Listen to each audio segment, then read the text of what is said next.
बोला बोला हो रानी तोहरा चोलिया में कौन सामान बा। बोला बोला हो रानी तोहरा चोलिया में कौन सामान बा।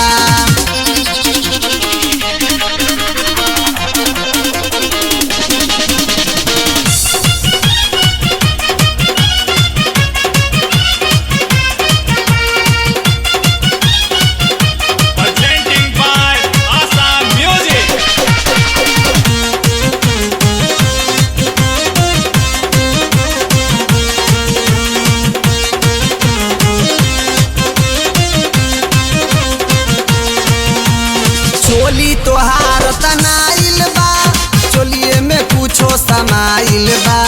हटे नजर न तोहरा से मनवा हमर गड़बड़ाइल बा, मनवा हमर गड़बड़ाइल बा। चोली तोहार तनाइल बा, चोलिए में कुछो समाइल बा।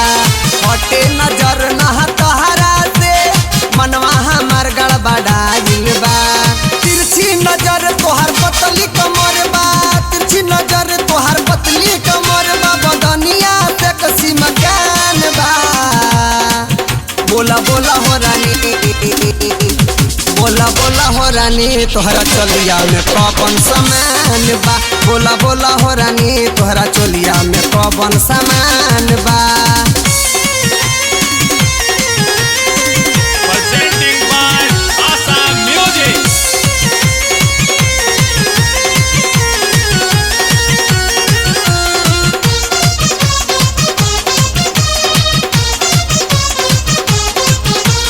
गजरा लगा के गजरा सजा के लहंगा से गर्दा उड़ावेलू। लेके अंगड़ाई ढोढ़ी दिखाई बलिया दी के पागल बनावेलू, बलिया दी के पागल बनावेलू। गजरा लगा के गजरा सजा के लहंगा से गर्दा उड़ावेलू। लेके अंगड़ाई ढोढ़ी दिखाई बलिया दी के पागल बनावेलू। गोरी तोर चोली गेहूं दी खोली, गोरी तोर चोली गेहूं दी खोली। रेडी रवेंद्र जमान बा।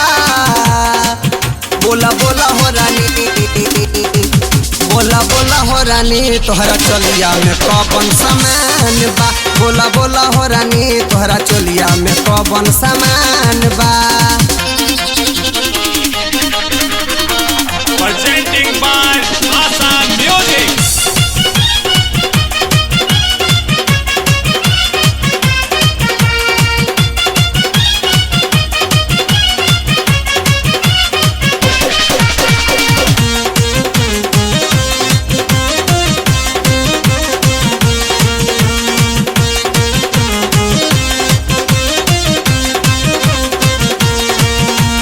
कबो भगवानगंज कबो मसौरी घूमेलू रोजो बाजार हो।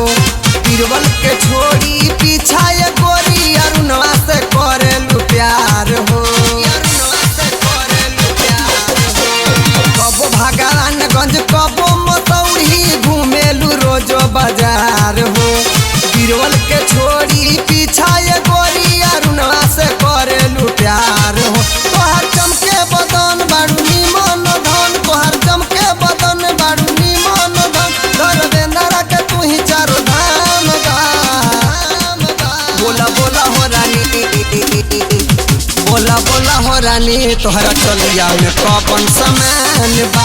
बोला बोला हो रानी तोहरा चोलिया में कौन सामान बा। माथे पर बिंदिया होटवा पे लाली, माथे पर बिंदिया होटवा पे लाली। तोहरा छतिया पे कौन निशान बा। बोला बोला हो रानी, बोला बोला हो रानी तोहरा चोलिया में कौन सामान बा। बोला बोला हो रानी तोहरा चोलिया में कौन सामान बा।